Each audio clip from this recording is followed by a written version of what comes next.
Hello again and welcome to the program. I am Suren.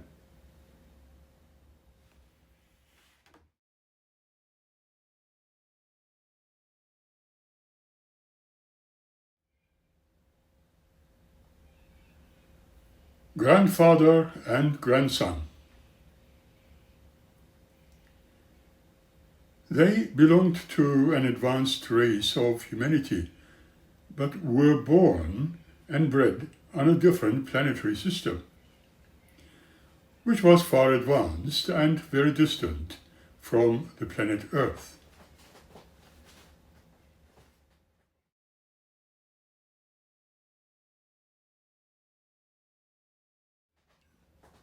They were traversing just above the planet Earth, enjoying its beautiful landscapes down below. As they stood stationary in front of the big portal just above the continent of Australia, they conversed. The old man was explaining things to the young one just before their engagement in the kitchen of the rock in which they were traveling to places. He said to his grandson, "You may never know where it started and ended." Then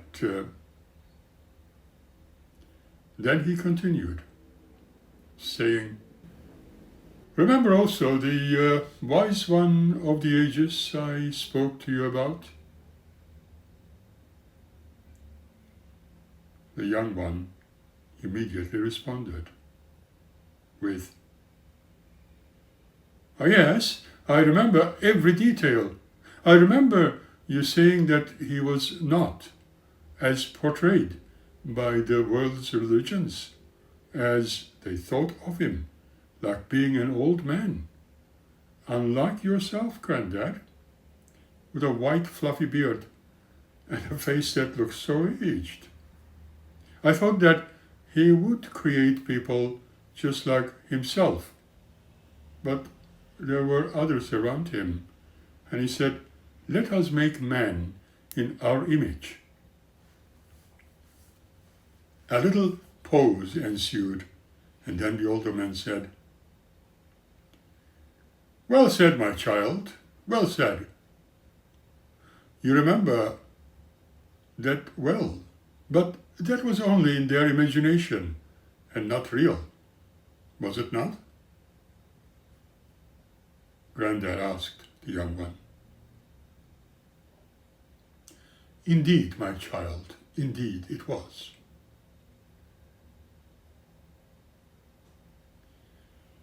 Young man continued asking his curious questions. "Granddad, why was that they killed each other? They destroyed all the beautiful trees and animals, and they also made huge machines to destroy, to burn each other." And the old man started telling all about the story of humanity in a short space of time. When they have been developed, remember, nature has all the programming included in their DNA, and nobody knew how it happened in the first place. But we will assume that it just happened, and humanity, in their primitive state, were introduced upon this world instead of the other race that no longer dwelt upon it. And this new race of humans were considered as more suited for this one beauteous planet to tend and look after it. And some of them became civilized and lived a very happy life indeed. For when you look at it from here, and from this standpoint, where we stand, or where we are stationary, it all looks so peaceful, doesn't it? So tranquil and so beautiful. What a glorious looking blue jewel in this section of the system. Young one agreed and inquired, "Shall we go down there, Granddad?" The old man responded hesitantly, "My dear one, we do not go there so easily in this very moment." His curiosity arose. The young one asked, "But why not?" The old man continued, "They would definitely misbehave and reject us while surrounding us with their traditional separations and hatred against foreigners, against the other race, against the other color, against the other, against everything the others presented, and would attempt to eliminate us in the process.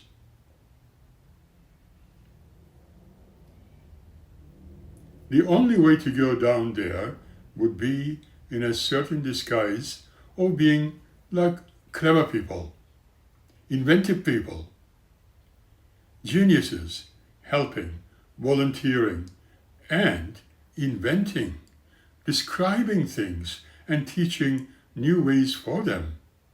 And that would take some preparation,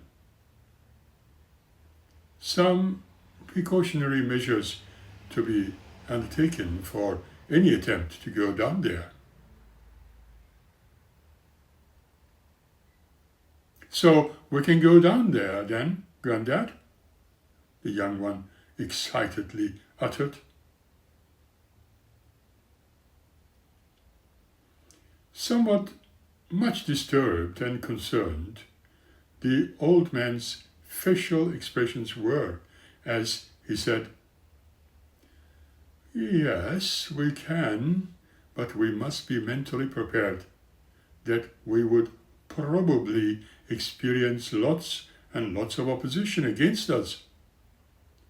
You will have to promise me that you will not be startled by it. However, as we teach and show them new ways, we will have to keep silent about ourselves." But would they not eventually discover that we are different and that we stay and remain differently, think differently and live differently? Would they not discover that we do not harm anything, or any animal, or any human being? Not even the grass that grows on the ground, and not the little insect that flies in the air? Our movements, without creating any ripple in the water, or the wind that blows in the air? Imagine all the other animals coming towards us, happily chirping, singing their songs, and feeling completely comfortable and at ease in our presence, Granddad. Yes, my dear, that is going to be very lovely indeed, but there will also be those barking at us in fear. Well, we can either run away from them or take measures. Indeed, we can. But, Granddad said. The young man eagerly declared, "But we can silence them, and we can make them feel more at ease and happier to be with us. Granddad?" "Yes, indeed, my dear," the old man hesitantly uttered. "We can, but it will teach the rest of humans the much-needed manners, would you say? In other ways of thinking, other ways of being." After a brief moment, he furthered, "Yes, we can try that." Then the old man started explaining a few more detailed states of humanity dwelling currently on this beautiful earth.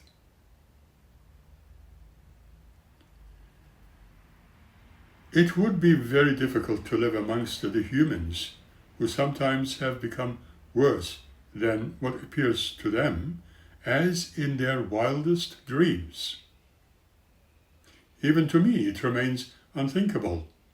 Even the best of them would think sometimes very selfishly about considering the other's land, others' possessions, others' wives, others, well, destroy each other from a minimalistic way to the greatest way, where they conduct their wars to destroy one another.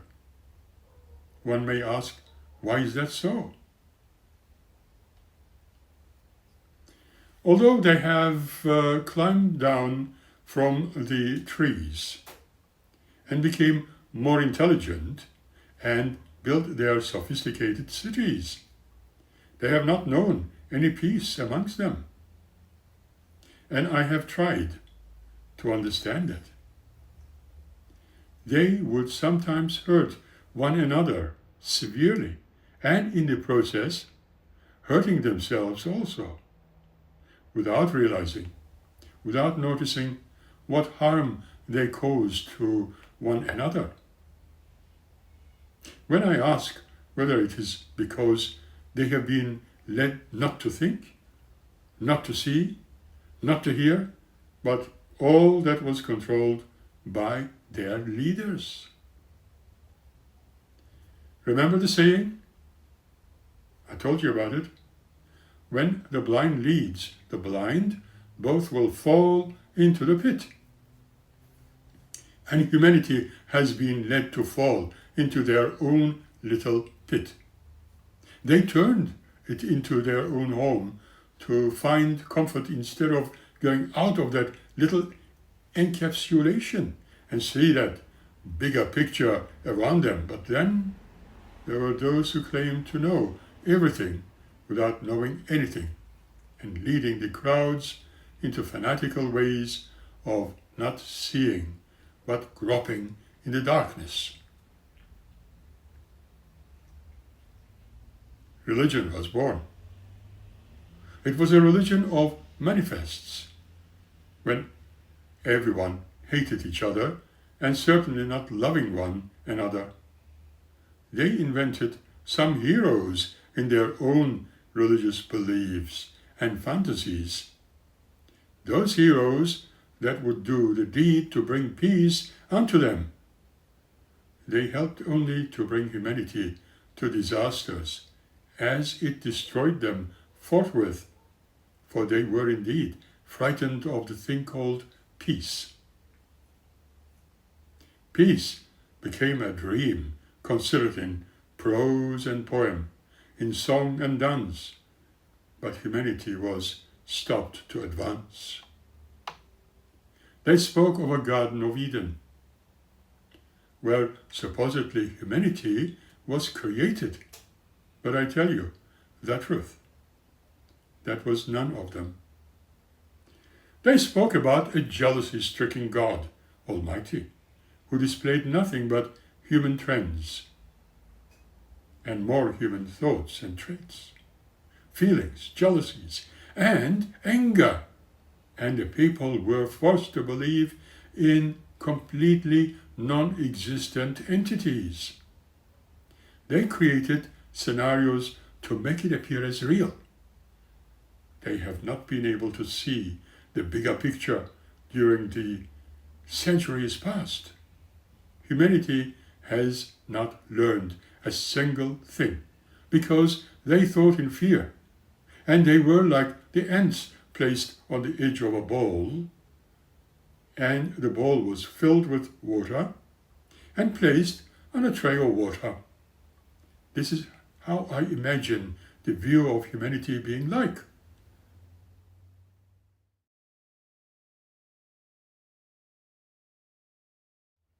They just walked on and on and on forever around the rim of that ball, frightened of jumping to the other side or the inside of the ball. And that is how humanity can be described today. They were encapsulated in a small world of their own making, where they considered everything to be right for them, and some controlling many others.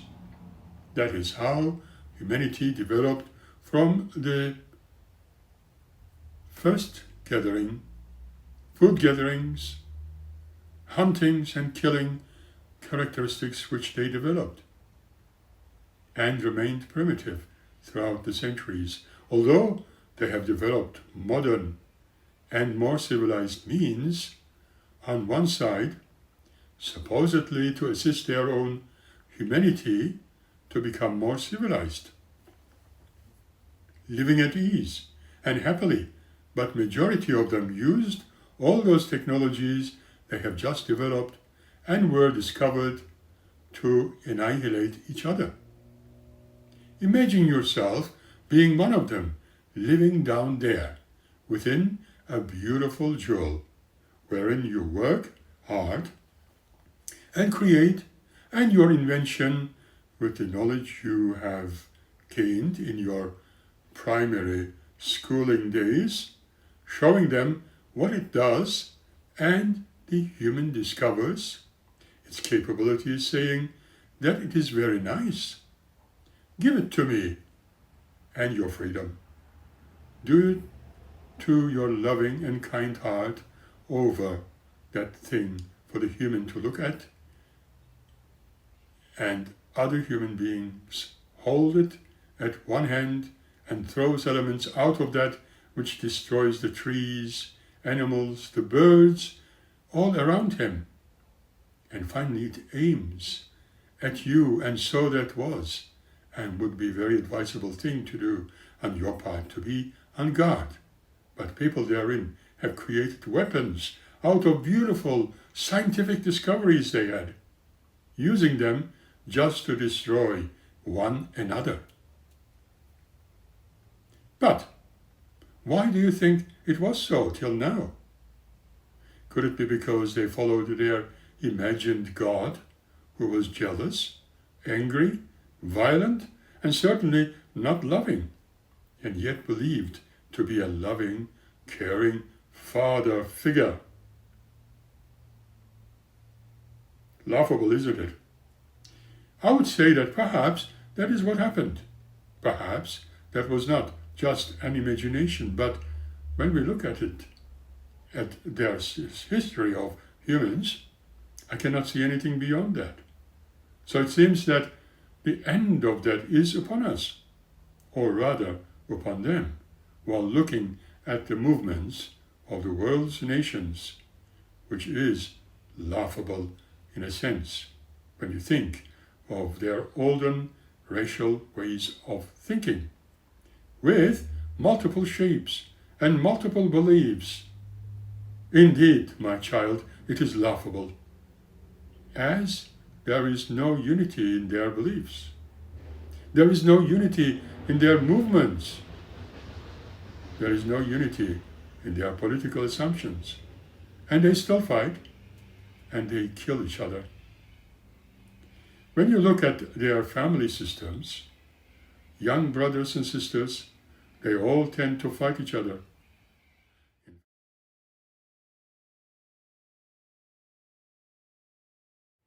In fact, when closely observed, they would even utilize the feelings and words of destroying and killing each other, and they take it as a play. They say, but that is the way the boys grow up. Indeed, they do. They are not learning anything other than just killing one another, and because those others may choose to follow a certain way of living. They are hated and eventually eliminated from the surface of this beautiful world.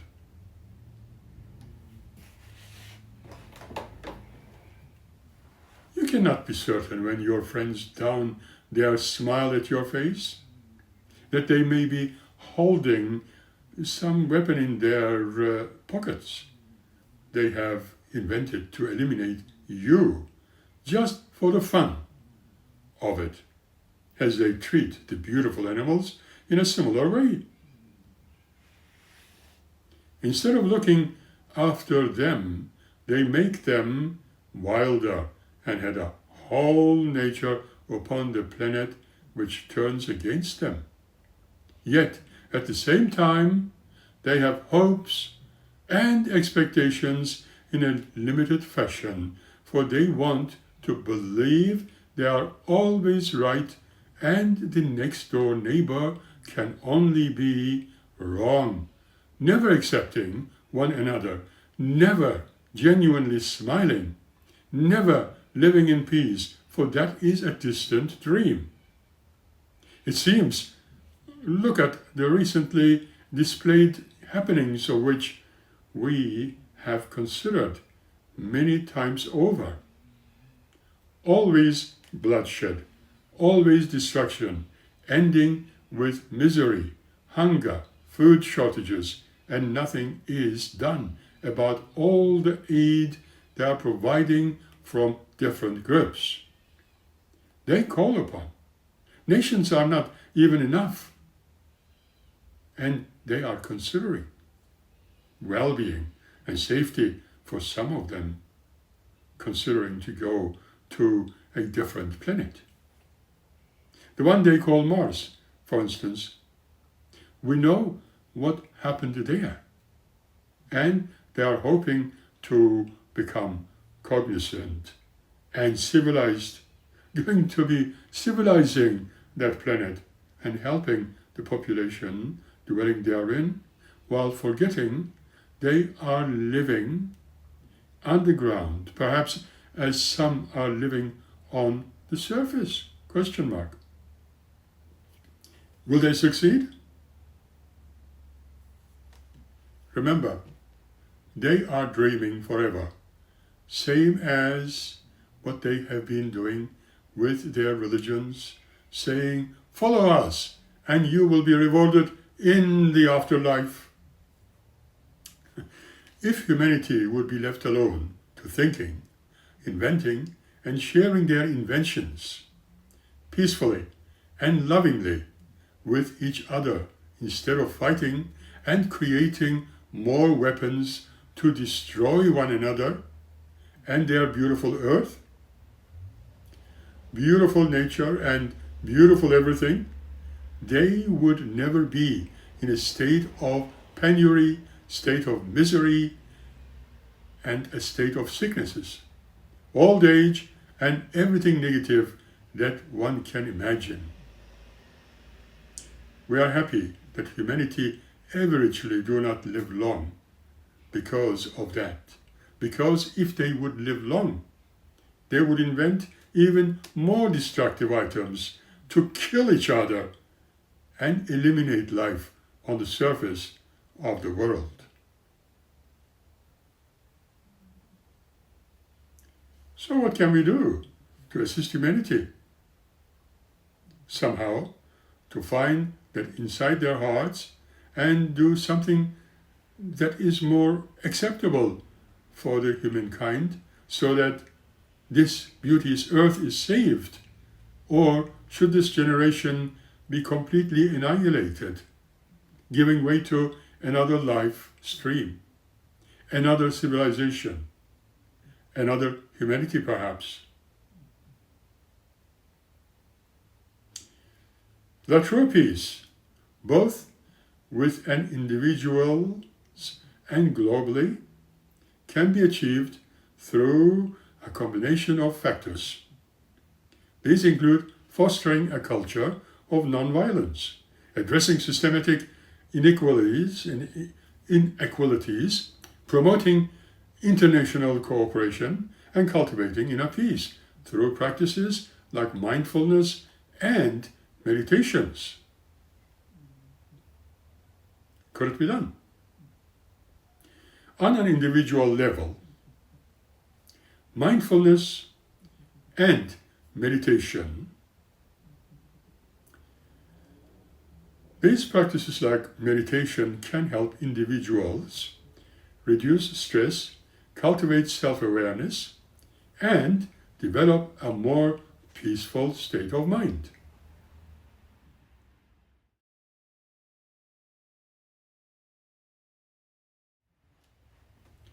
self-care and personal growth. Taking care of one's physical and emotional well-being is crucial for achieving inner peace and contributing to a more peaceful world. Conflict resolution. Learning to manage conflict constructively, whether personal or interpersonal, can contribute to a more peaceful environment. Empathy and compassion. Developing a sense of empathy and compassion for others can foster understanding and reduce the likelihood of conflict. On social level, no violence. Rejecting violence and promoting peaceful means of conflict resolution is essential, accept it or not. Addressing inequality. Tackling issues like poverty, discrimination, and lack of opportunity can create a more just and equitable society, leading to great ease. Equality. Promoting true gender equality and other forms of equality can help create a more harmonious and peaceful society. International cooperation.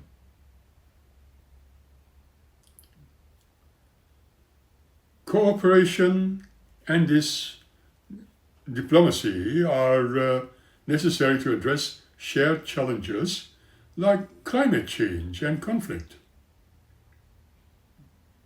Justice and the rule of law. A well-functioning legal system and fair justice processes are crucial for maintaining peace and order.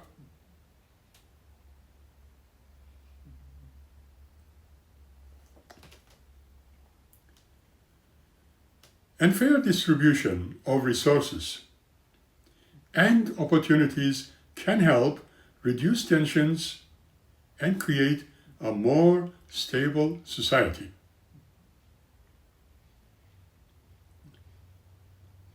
Free flow of information. Open and accessible information is essential for informed decision-making and can help prevent the spread of misinformation that can fuel conflicts. Interfaith dialogue. Promoting understanding and cooperation between different religions can help build the bridges and reduce religious conflicts. On global level, conflict prevention. Addressing the root causes of conflict, such as poverty and injustice, can prevent wars and other violent conflicts.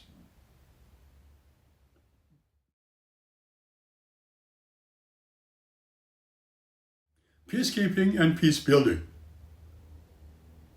International organizations like the United Nations play a role in maintaining peace and supporting peace building efforts, peace building efforts. Disarmament. Reducing the amount of weapons in the world can help prevent violence and make the world a safer place. Climate action. Addressing climate change, a significant threat to global stability, is crucial for building a sustainable and peaceful future.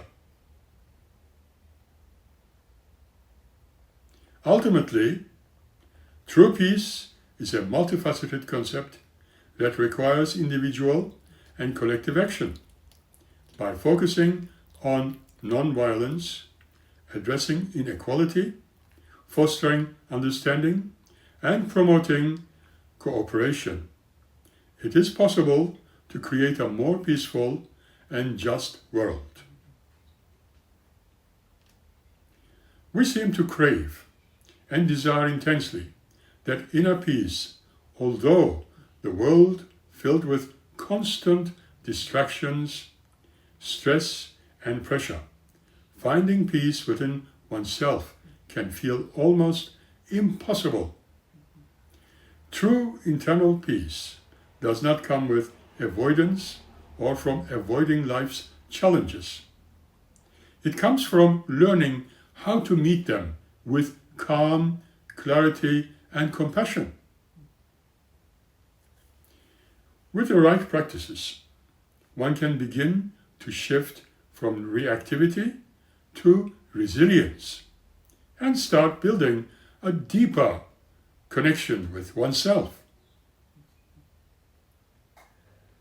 Whether you are wondering how to achieve in peace or simply yearning for more balance, there are powerful strategies that can help you with a lasting sense of calm, peace within, one mindful breath at a time. Inner peace is a state of tranquility where you feel at ease with yourself and others and the world around you.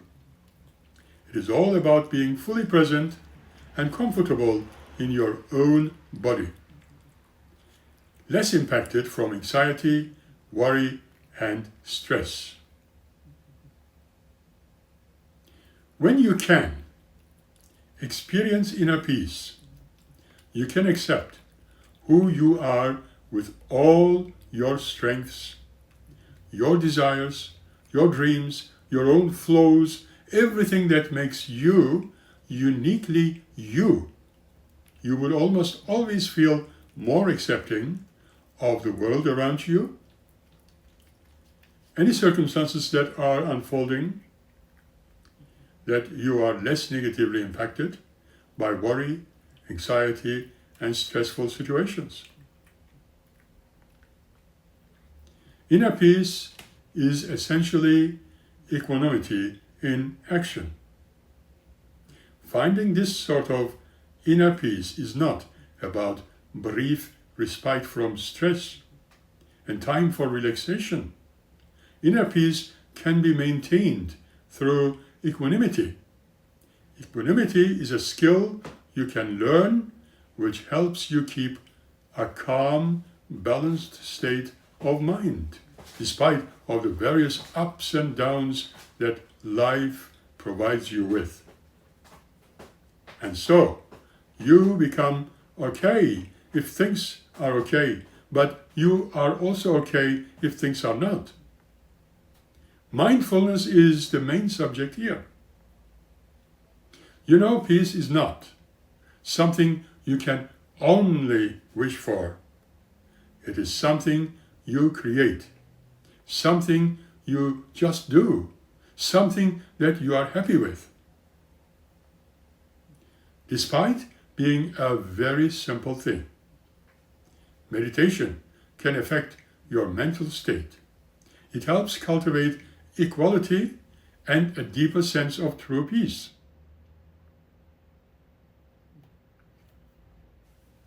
How do you do that? Well, find a place away from the hustle and the bustle. It could be your bedroom, or any room where you can close your eyes, take a deep breath, and let it out slowly. Do not worry about doing it perfectly. Just a few minutes can make a big difference.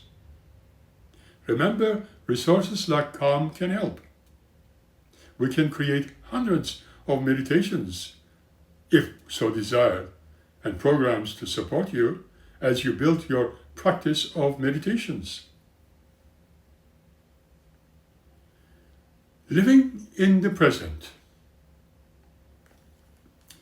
Do you find yourself stuck in the past and feeling anxious about the future?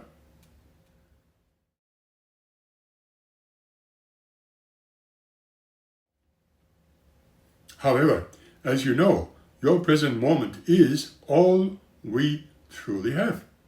All we have to do is to leave it or accept it. Remember that life unfolds in the now, in this very moment.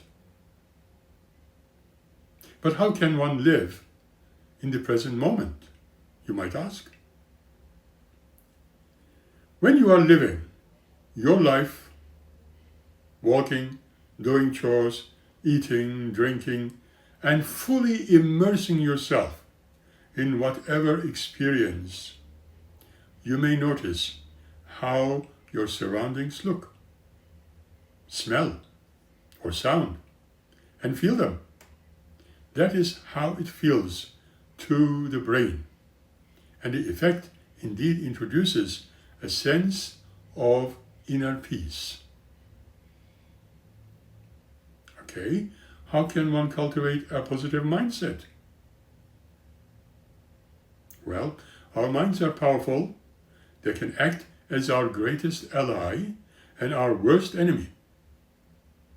The importance of it here is the way we use them. When we learn how to cultivate a positive mind by focusing on the good things, we begin to develop our inner peace. That's all. You can jot down what you are excited about or what you are grateful for in a journal, if you like. If negative thoughts, as we have spoken about it, sometimes tries to sneak in, cross it out and replace it with something more positive. Remember, we all need to love ourselves. Loving others begins only with loving ourselves. It is not an easy thing to do, but when it comes to inner peace, the aim is to learn to appreciate who we are, cherishing our strengths, embracing our flaws, and you are uniquely you. Remember, celebrate it. How can one develop self-love? Have you ever stood in front of a mirror and looked at your own image and said to it that you loved it? Many of us would think that it is undoubtedly a silly thing to do. It is not the same as taking the time to write down what you love about yourself. Imagine your best friend standing in front of you. What would they say? What would they love about you? Think about it. We all need to practice self-care, right? Taking care of our physical, mental, and emotional well-being is not a luxury. It is not an unnecessary thing. It is a necessity. When your hair grows white and you don't like it, do something about it. When your nails are brittle and unmanageable, you can do something about that too. Do not forget to set aside some time just for yourself, every and each day. It is so important in a way to cultivate self-love, which leads to inner peace. You must schedule in some of your time. And in the meantime, yes, that means to put it in the calendar and stick to it. Spend the time on whatever you like. Gardening, reading, a thrilling novel, or soothing bath, a peaceful walk in nature, or even some yoga if you prefer, or listening to music. You need to imagine and visualize a happy and peaceful place that occupies your mind in a positive and calming way, acting as a form of mental escape from fostering a sense of inner peace. You can exercise it with me if you like. Close your eyes for a brief moment and think of a place where you would feel completely at ease. It could be at the beach, mountaintop, a forest place, or even a memory. Now concentrate what you see. What do you hear? What do you smell? When stress shows its ugly head, visit those displays in your mind. Learn to breathe. This is not something stupid, but believe it or not, most of us don't use our breath to its full potential and capacity.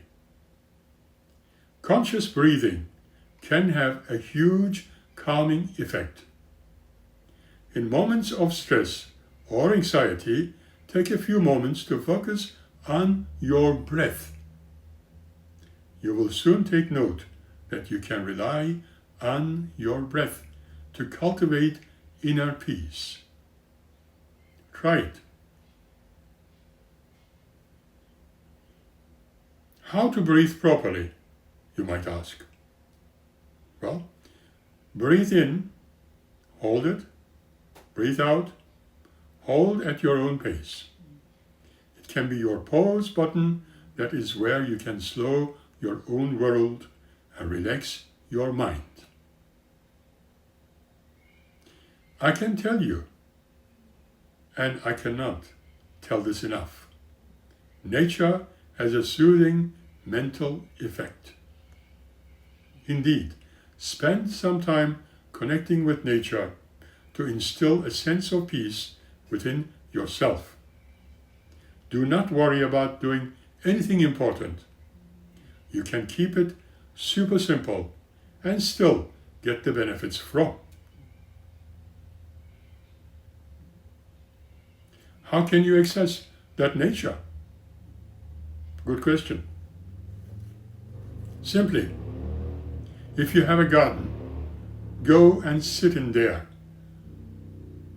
once the flowers grow. Do some gardening if you like, or stroll in the park, or watch the clouds float by. Go to the beach. Watch the waves. These are a great way of bringing nature to your life. Remember also, gratitude can shift your focus from what is missing in your life to what you already have. Make a daily habit of noting down things you are grateful for. Focus on the good stuff. This can change how we all look at our entire day. How can one be grateful? Here's a good advice. Write down 3 things that bring you joy today. They could be as simple as a delicious meal or a good laughter. Remember, life is full of surprise elements and uncertainties we cannot control. Therefore, all we can do is acknowledging things as they are rather than how you wish them to be.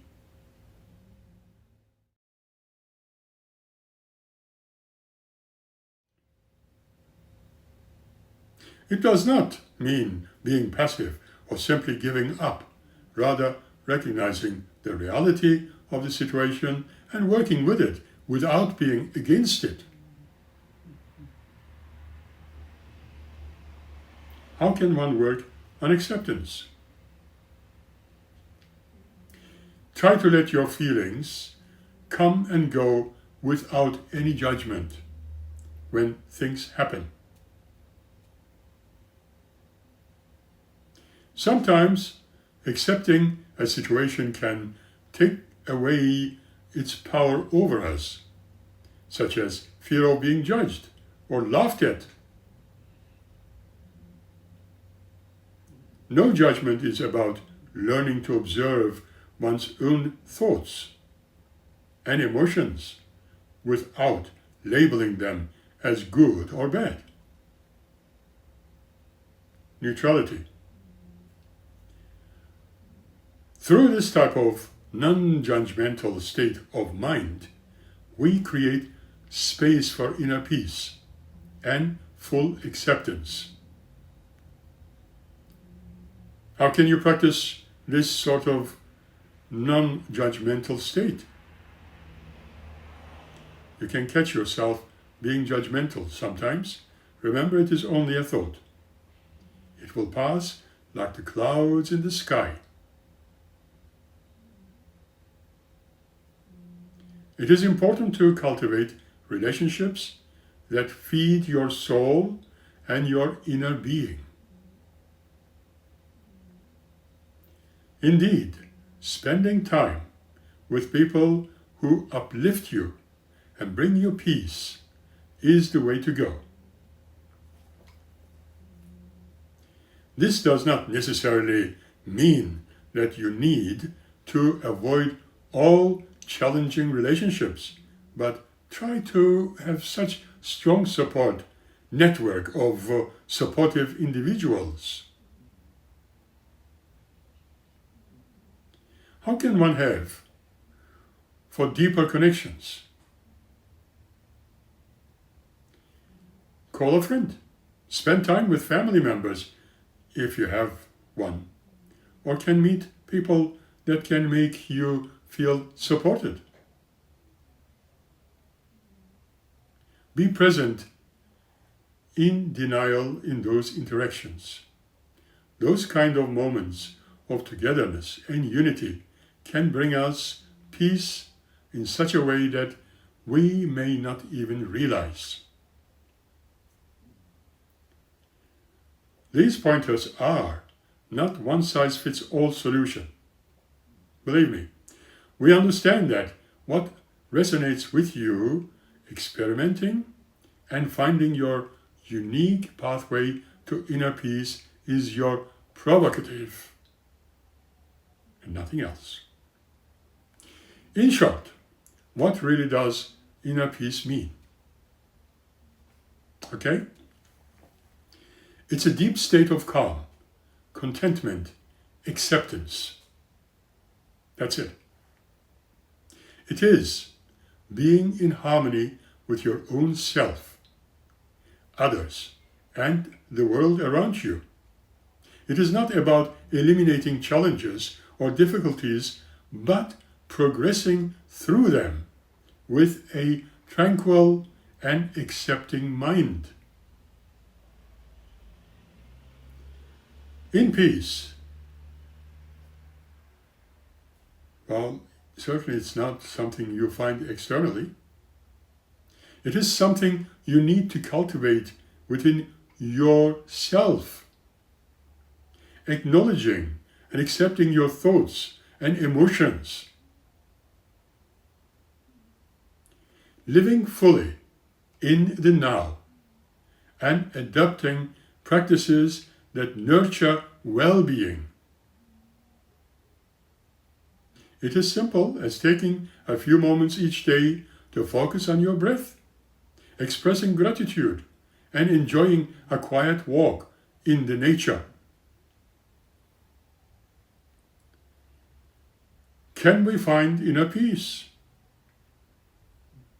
To find it, begin building habits that support emotional clarity, including meditation, working on your breath, taking notes, or simply slowing down to become more present in the now in your daily life.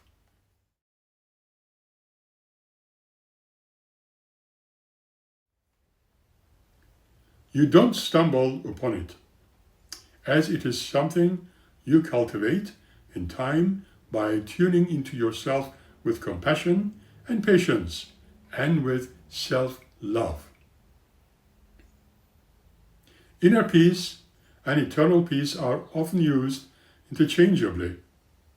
Both refer to the calm, centered state of mind. Inner peace may imply a more spiritual or emotional sense of balance. Internal fears can emphasize freedom from inner conflict and or mental unrest, and both are good to overall mental well-being.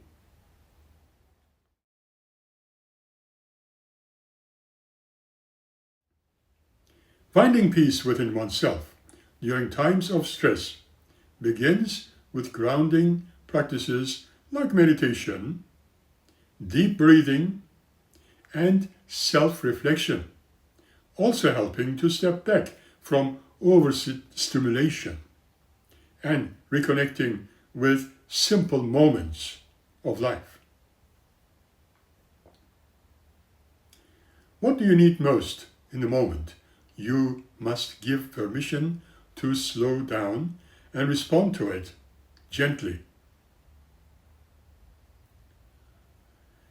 Imagine there is a challenging situation, as stressful day at work or an argument with a loved one. Instead of reacting impulsively and letting anxiety to take over, you take a deep breath, acknowledging your emotions, and approach the situation calmly and objectively. If you develop this ability to maintain a state of calm and, of course, balance, even in difficult circumstances, it becomes an example of inner peace. A mindful moment at a time. Inner peace is within your reach. You don't need to seek it outside, but within you. Taylor O'Connor wrote a few interesting lines to take note of in 2024. She wrote all about peace. The war cannot bring about lasting peace. It only leads to more conflict, war, and inequality. True peace can only be achieved through nonviolent means. Production and the accumulation of weapons prevent peace, as societies that invest in armed forces and war economies in the peaceful coexistence. War efforts affect all nations, and international cooperation is essential for peace that benefits all the humanity. You are not going to get peace with millions of armed men. The chariot of peace cannot advance over the road littered with cannons, says David Lloyd in Comic Artist 1950. To have peace and not war, the drift toward a war economy, as facilitated by the moves and the demands of the sophisticated conservatives, must be stopped. To have peace without slump, the tactics and policies of the practical right must be overcome. The political and economic power of both must be broken. C. Wright Mills, sociologist and author, 1916 to to 1962. We know how to organize warfare, but do we know how to act when confronted with peace? Jacques-Yves Cousteau, oceanographer, filmmaker, and writer, mentioned in 1910 to 1997. We must devise a system in which peace is more rewarding than war, said Margaret Mead, anthropologist, 1901 to 1978. If development is the new name for peace, war and preparations for war are the major enemy of the healthy development of people. If we take the common good for all humanity as our norm instead of individual greed, peace would be possible. Pope John Paul II, a religious leader, said between 1920 to 2005. Remember, peace begins with the hungry are being fed. Until we have the courage to recognize cruelty for what it is, whether its victim is human or animal, we cannot expect things to be much better in this world. We cannot have peace among men whose heart delight in killing any living creature. By every act that glorifies or even tolerates such moronic delight in killing, we set back the progress of humanity. Rachel Carson, a marine biologist, writer, and conservationist, said in 1907 to 1964.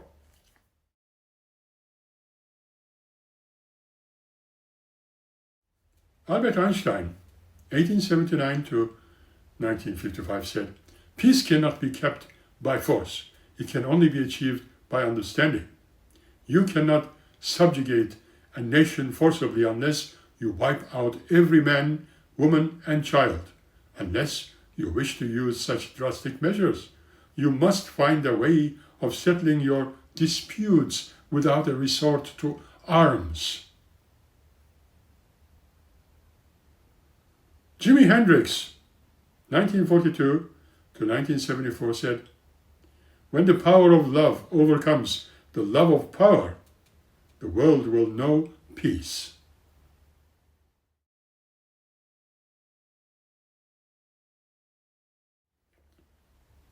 Somebody else said in the past, "Where religion stops, peace begins."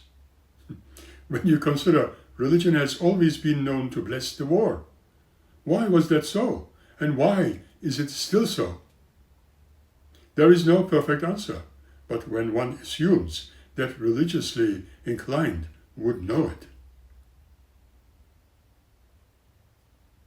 Hazel Healy a while ago wrote in an article the following: "The pressures of our world are serious and expected to grow. Humankind must ditch a military habit and conflict at its roots.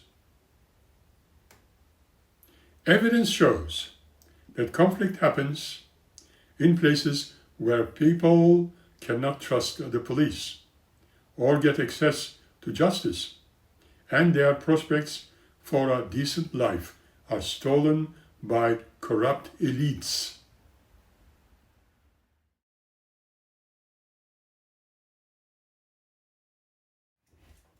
Governments everywhere need to stop the neglect, abuse, and stigmatization of their own people.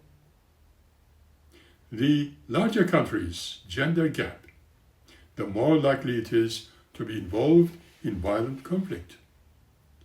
According to research,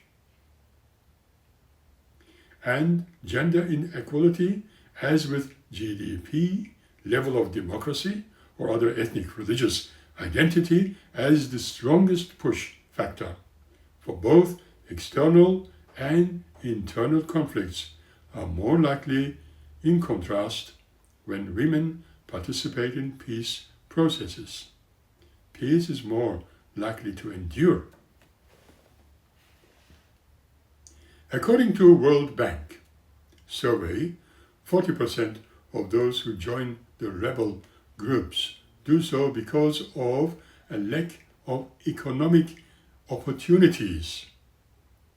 Relative poverty is just as important, with more equal societies marked by high levels of trust and low levels of violence. Economic fairness, when it comes to public resources, taxation, and tax evasion, is also the key. Ecological stress from global warming is proven to accelerate conflicts over resources such as land and water, particularly in East Africa. For all its shortcomings, the UN Climate Agreement is evidence that the world can tackle and mitigate crises by cooperating instead of war.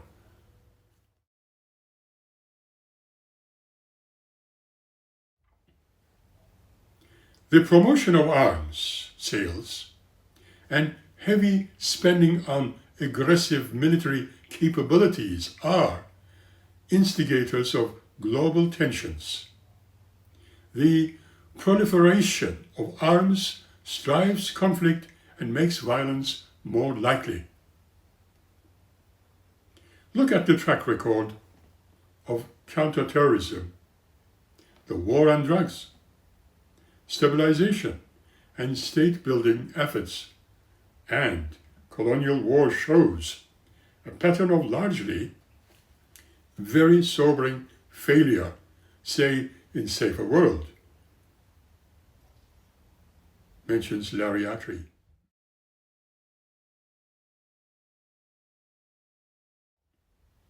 If governments expect young, marginalized people to embrace an open society rather than pursue more violent and vengeful paths,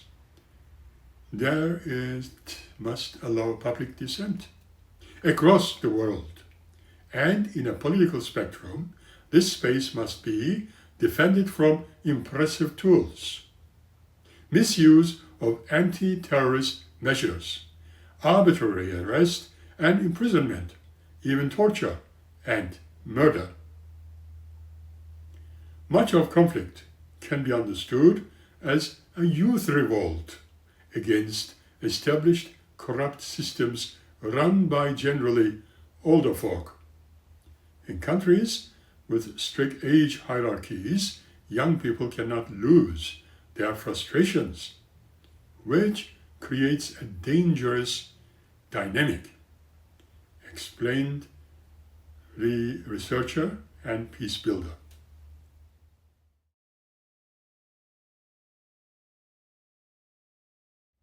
Short-term anti-war movements have taken place of active and permanent peace movements. We need to promote nonviolent alternatives and successes. Peace starts with you, with us. Ordinary citizens can make a difference. When was the last time you said sorry? Think about who loses when you win. Other people around you are heard and respected, or marginalized, ignored, or left out. Every one of us can choose to make society more just and more peaceful, or more unjust and more warlike. Peace must start right within every single individual living on this beautiful planet Earth. Then, the peace must develop within the family units, neighborhoods, suburbs, cities, nations, all over the world, And this is the only way to begin to advance and become truly civilized. May peace be. With that, I will say that we will meet again by the next episode. Keep smiling and be really happy. Thank you.